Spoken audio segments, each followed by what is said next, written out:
Hello, hello. Good afternoon. Ito na naman tayo. Mga ka-rider. Alam niyo mga ka-rider, kanina naplatan ako sa biyahe papasok sa trabaho. Basta sa naman tayo ng 70 pesos. Eh ngayon, di na pala pwede talaga yung gulong. At least nakarating lang ako kanina. Eh ngayon, ito, kailangan palitan kasi labas na yung kanyang labas na yung kanyang basta yung kanyang tawag to, malabas na yung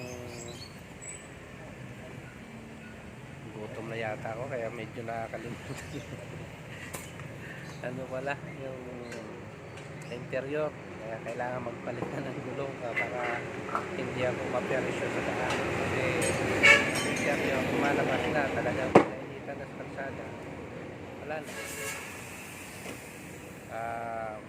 biglang bibigay.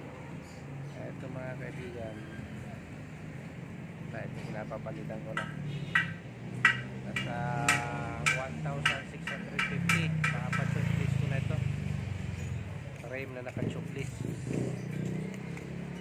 Kaya pala doon sa mga nagpapa-shoutout sa akin, meron na pala akong fans sa Ordanita, Pangasinan, si Ronald Gibilagin nag-request shout out daw kay Ma'am Vanessa. Shout out kay Ma'am Vanessa mula sa nag-request na si Sir Ronald Gibilagin ng Ordanita, Pangasinan. So mega shout out para kay Ma'am Vanessa mula kay Sir Ronald.